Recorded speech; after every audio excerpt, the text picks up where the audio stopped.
Hi, this is Adrian Melero once again from Miami Acupuncture Therapy. And in today's video, we're going to talk about sciatica and the piriformis muscle stretch.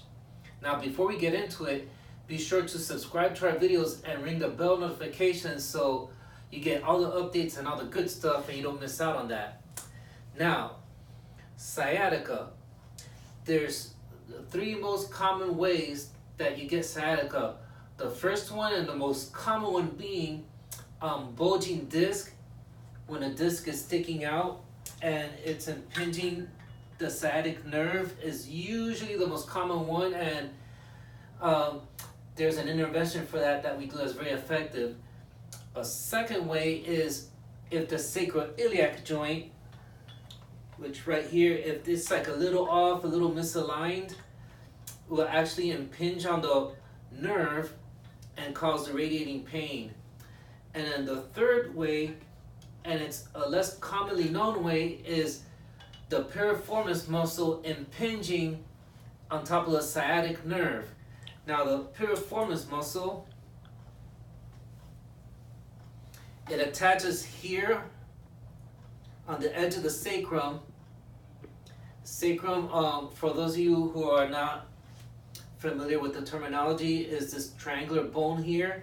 It starts here and it attaches right here on the greater trochanter, which is like the head here, and it sits right on top of the nerve, like right on top of it. So when that muscle is either way too tight or irritated, it's going to press on a nerve and create the radiating pain. So unless that muscle is addressed, that radiating pain is going to continue. You know, there's people, I've had patients come to me with this and they have been to chiropractors and they were told it was many different things. They received adjustments, treatments, but since it wasn't known that it was the actual piriformis muscle causing the impingement, you know, they didn't get relief. Now, there's interventions here that could be done for that, but there's also an at-home treatment that I think will help quite a bit if it's a recurring thing or if it's something a little more chronic.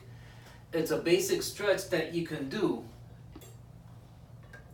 So basically, to stretch that specific muscle, you take your leg, you find something maybe about this high or whatever it is you can start with. If it's a little more difficult, you can start with something lower and then work your way up.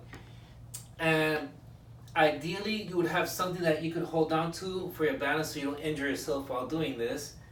And then you do this stretch. You can maybe start out like this, and as you get a little better, a little more flexible, a little more looser, then you could just bring the foot a little more towards you, maybe like lean forward just a little bit, and that'll give you a good stretch. And that should bring you some relief of the sciatic pain.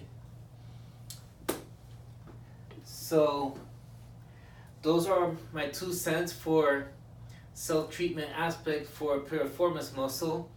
If you're not sure what might be the cause of your sciatic pain, just feel free to reach out to us. You can also write questions on the comments below. So till the next video.